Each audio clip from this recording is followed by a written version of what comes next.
We can see it, Jeff. All right. I guess I'll have to bring up my own copy.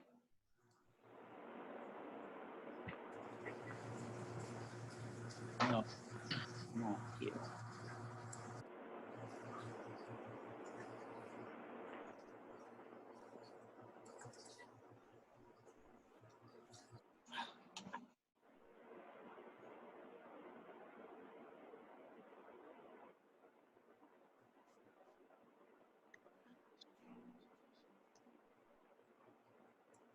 Okay.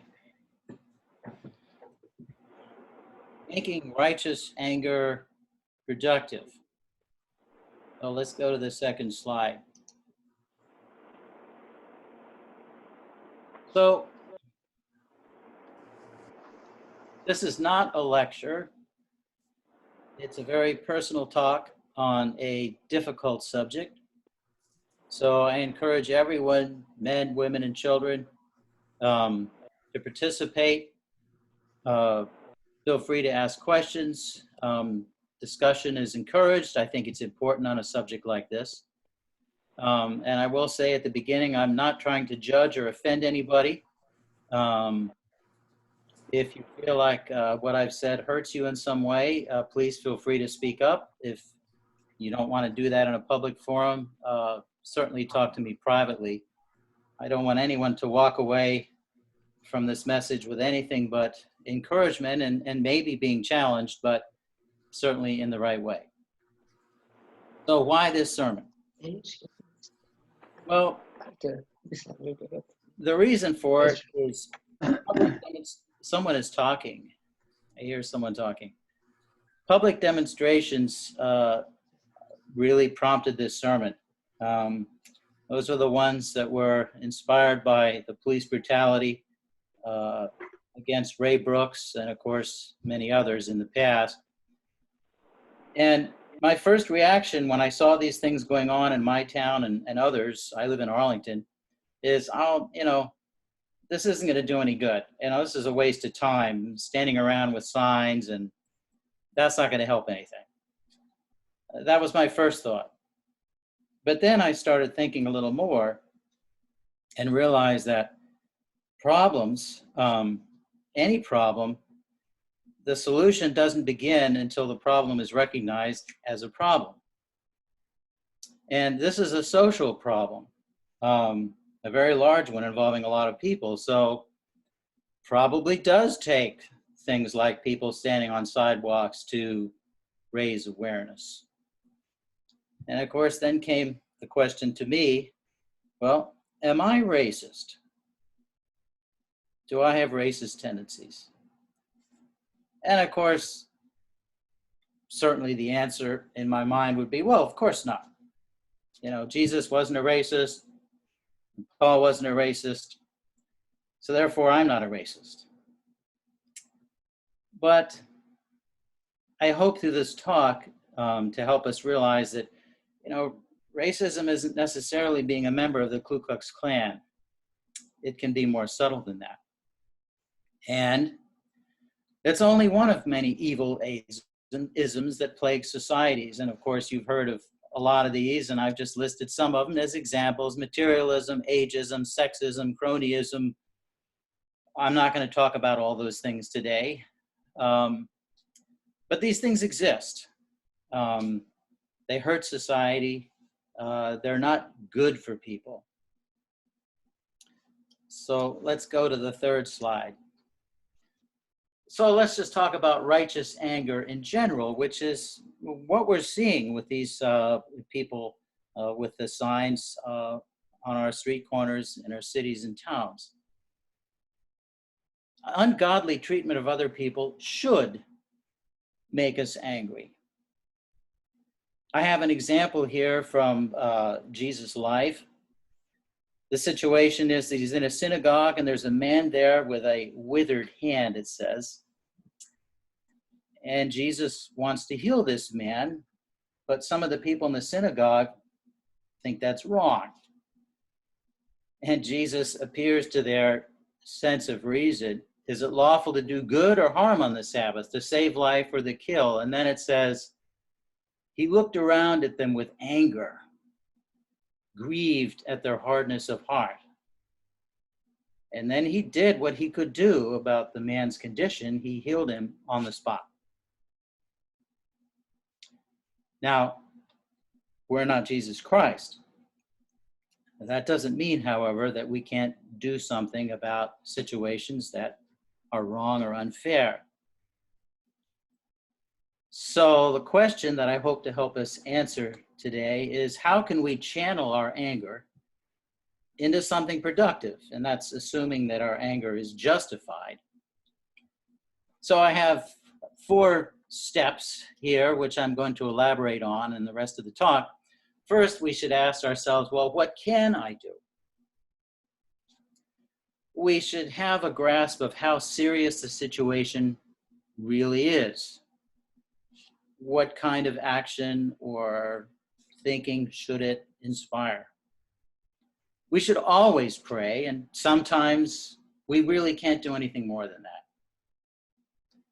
And then finally, if we can do something about it, and if it's warranted to do something about it, we should take action. We should understand the difference between righteous anger and man's anger, which the Bible also talks about. Righteous anger is not some wild emotional reaction. It's controlled. It's thoughtful. It occurs or should occur when we're confronted with an injustice or some other evil. Next slide. So, first question, what can I do? It's often helpful to not try to answer this question by ourselves. A well-known passage in Hebrews 10, 23 to 25 is listed there. It says, let us consider, and of course, he's talking to the church here, to Christians, let us consider how to stimulate one another to love and good deeds, not forsaking our assembling together. So what's implied here is that when we're together as a church, like right now, we should be stimulating one another to love and good deeds.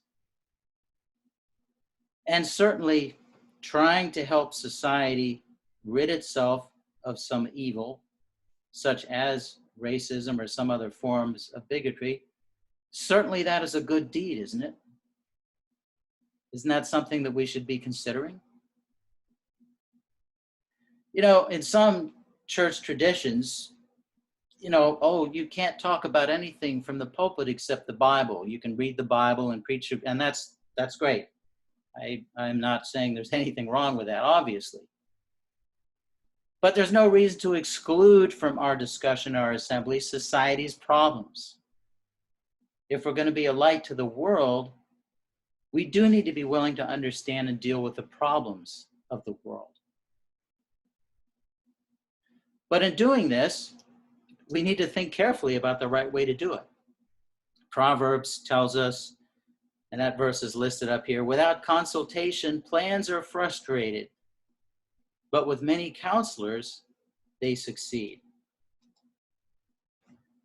When we're talking about a big problem that involves a lot of people, effective social action, which is what we're really talking about when you talk about dealing with racism, it's not going to be a solo effort. There can be heroes, Martin Luther King, for example, other people, founding fathers, but Martin Luther King didn't do what he did all by himself.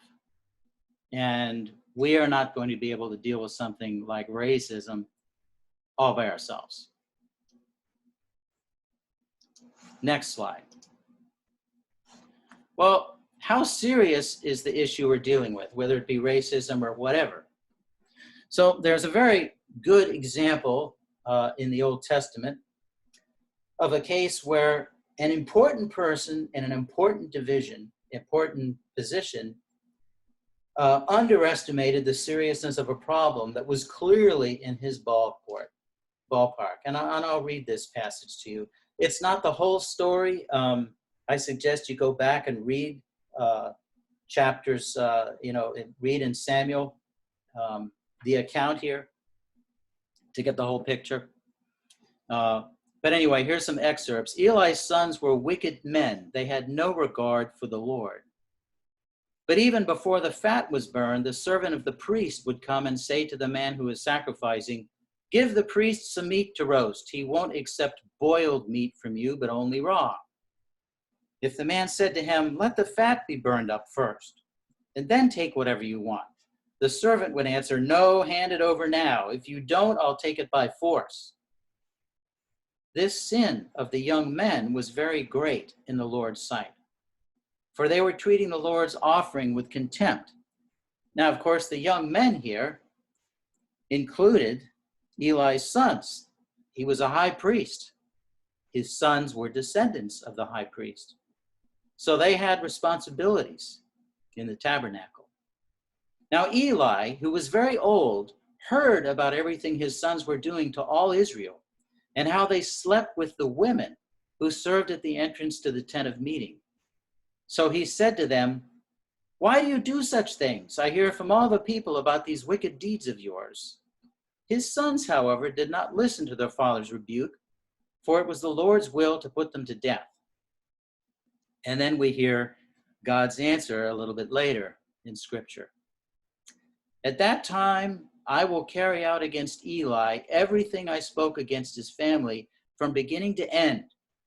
For I told him that I would judge his family because of the sin he knew about. His sons made themselves contemptible, and he failed to restrain them." As high priest, Eli had a lot of authority. He could have banned his sons from the tent of meeting, at least. They could actually have been put to death for their offenses according to the law. Mere words were completely inadequate. Serious sin must be recognized as such and treated seriously. It's important that we not underestimate or overestimate whatever it is that we're concerned about.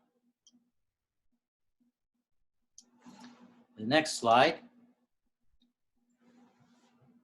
So prayer, of course, should always be our response to any concern that we have, whether it's a societal concern or a personal one.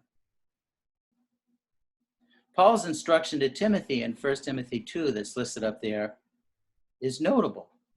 He says, "First of all, then, I urge that entreaties and prayers, petitions and thanksgivings made on behalf of all men, for kings and all who are in authority, so that we may lead quiet life in all godliness and dignity." This is kind of an all-encompassing prayer request here, made on behalf of all men. I don't think you'll disagree that racism is something that we should be praying about, that we should be concerned about. But if any of you lacks wisdom, let him ask God, who gives to all generously and without reproach, and it will be given to him. So, of course, this is James' advice. Well, what should we do? How should we react? Once again, prayer has to come in. And prayer should be persistent also. The example of the persistent widow in Luke 18 is a good scripture to bring to mind. Hear what the righteous judge said. "Now will not God bring about justice for his elect who cry out to him day and night, and will he delay long over them? I tell you that he will bring about justice for them quickly. However, when the Son of Man comes, will he find faith on the earth?" Prayer should be offered for everything that affects people's lives, and not just for our own immediate concerns, our friends, our family, other people we know. We should always seek guidance in prayer when we're thinking about taking some sort of action against what we think to be wrong. And perseverance in prayer is certainly biblical. reliance on God is required. And when we're confronting injustice, there's going to be probably a lot of patience required, because big problems often take a long time to solve, especially when they involve a lot of people. Next slide. So, if appropriate, and if we can do something about it, we should take action. And prayer alone is not always adequate. There's a situation in Joshua's time, when the Israelites were, of course, taking over the promised land. And the situation was that there was a man named Achan who decided that he would take some of the devoted things, that is basically the plunder from the enemies, those they were conquering. He would take some for himself. So he stole some things and he hid them in his tent. He didn't tell anybody about it, but of course, God knew about it. So as a result of this, the Israelites started to fail in battle. They started to lose some battles. And Joshua's response, of course, was to pray. There's nothing wrong with that. But more than that was required. God told him, "Get up. Why is it that you have fallen on your face? Israel has sinned." And then God points out all the things that were going wrong, and in particular, Achan's sin. So there are times when we do need to go beyond prayer.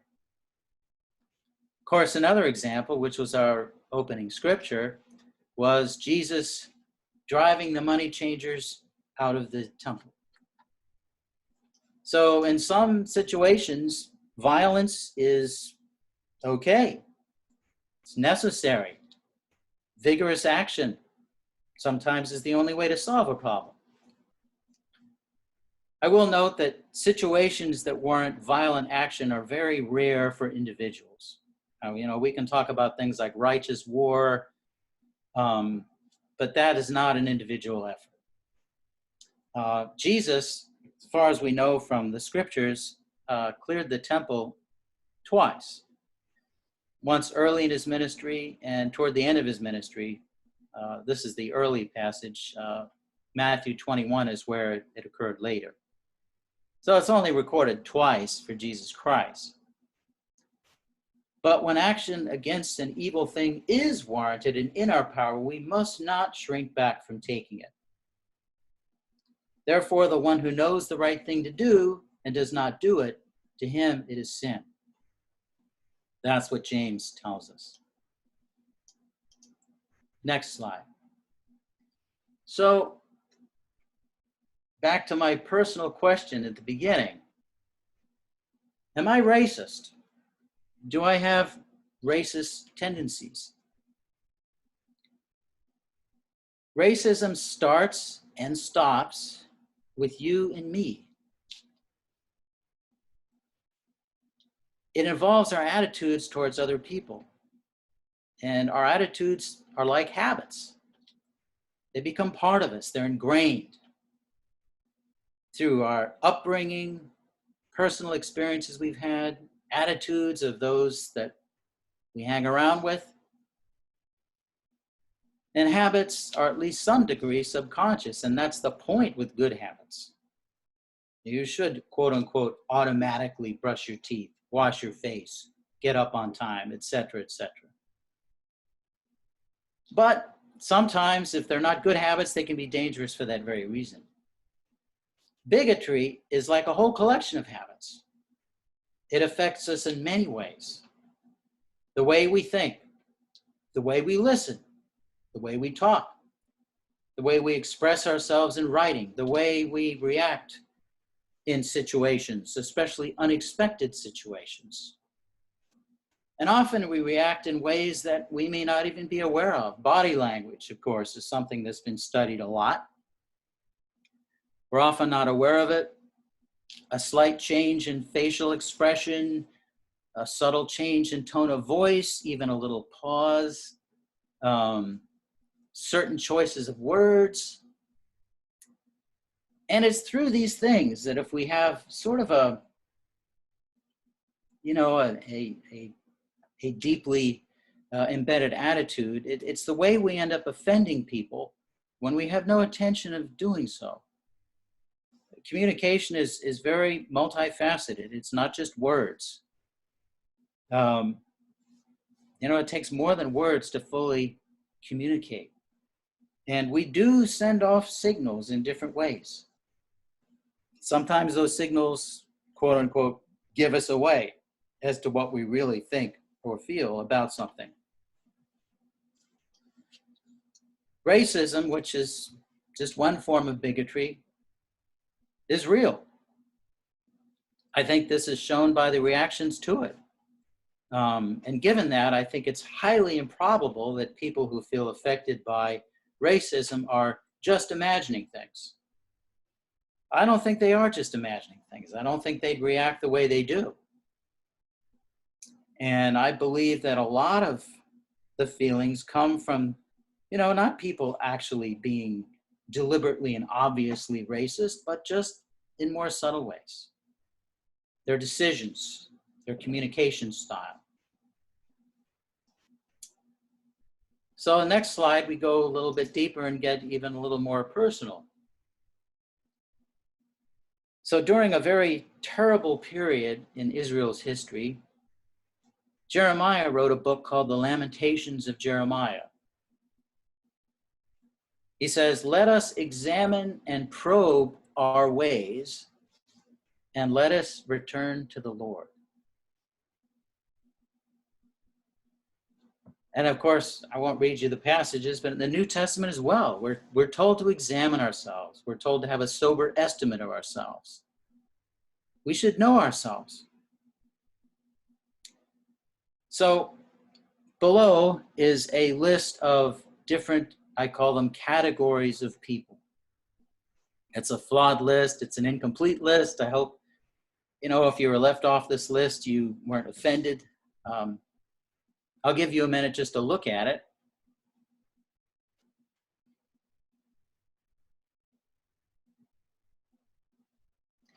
So looking at this list and thinking of other things that might be added to it, here are some questions that I think we should ask ourselves, and they're not necessarily comfortable questions. What goes through my mind when I encounter someone who occupies a different place from me on this list? What goes through my mind or comes out of my mouth when I see or hear about someone in a different people category doing something wrong or something foolish or stupid? How do I react to this? And here's a difficult question, I think. How many real friends do I have in a people category different from mine? And by real friend, I mean someone you like, someone who likes you, someone with whom, to some degree, at least, you're vulnerable and they're vulnerable to you. You're honest with each other. Maybe you even help each other in different ways. It's not just an acquaintance or somebody you happen to sit next to at work. How many such people are different from me, from a different race, a different religion, different ethnicity, whatever? Now, you know, in our society, sometimes quota systems are put in place by governments to sort of force equality. And I'm not going to get into a debate about whether that's good or bad, but I do want you to understand that's not what I'm encouraging here, that we do, that we make a list of our friends and say, okay, you know, I need to have more friends in this race, or that's not what I'm saying. You know, I'm not trying to make anybody feel guilty. There's a difference between having opportunities for a friendship with someone different from us and taking the opportunity. And yet at the same time, I'll point out that friendship doesn't just happen automatically. Someone takes the first step. Someone does something that doesn't happen automatically. They take initiative. And given our mission as Christians, I think it's fair to say that at least sometimes that someone who takes the first step should be you or me.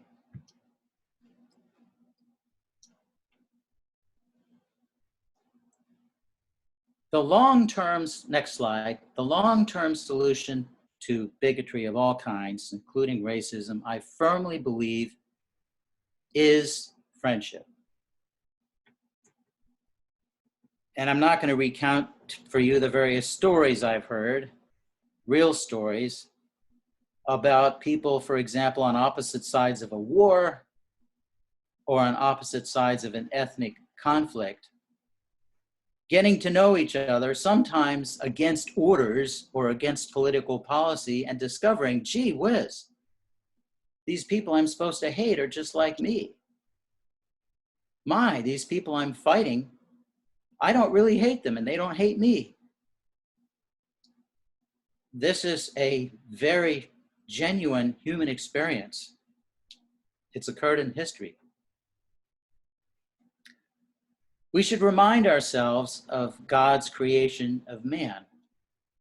Genesis 1:27 says that God created man in his own image. In the image of God, he created him. Male and female, he created them.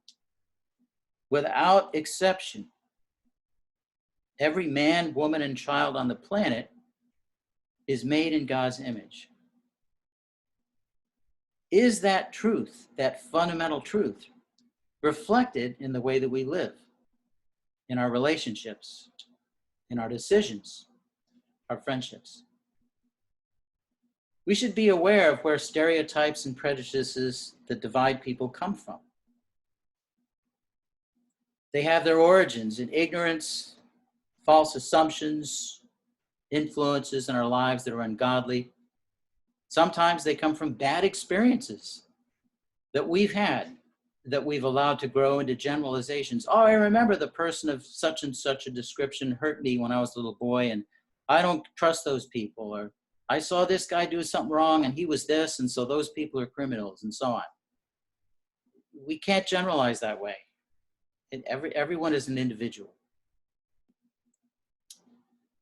I'll also point out that we're not required to endorse another person's beliefs or behavior in order to respect them as human beings and treat them as Christ would treat them.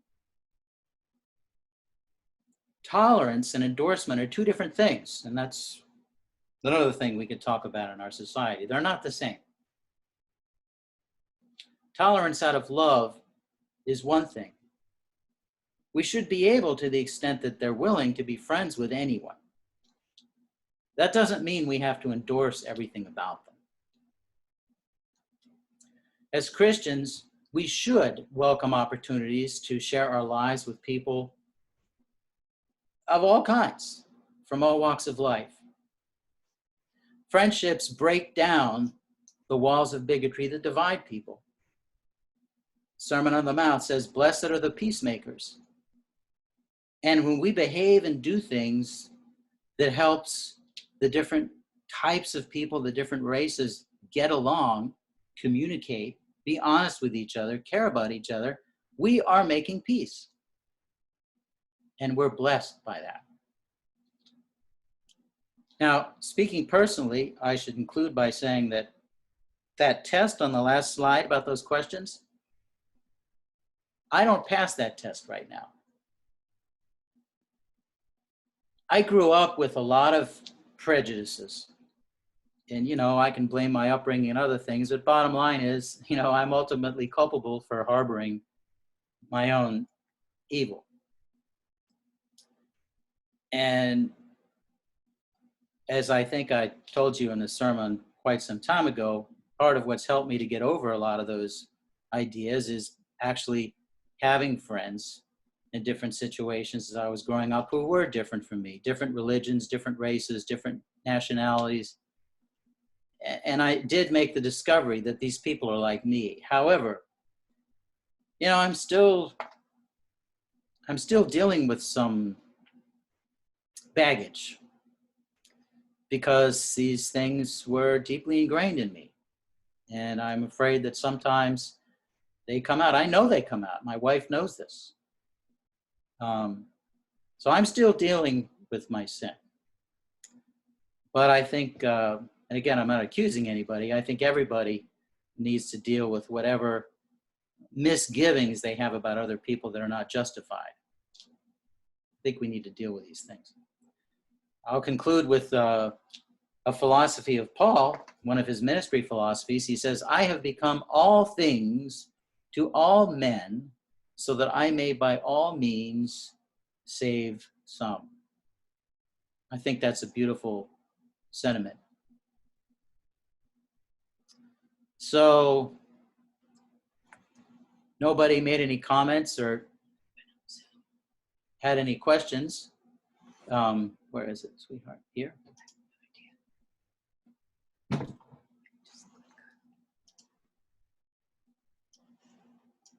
Any thoughts?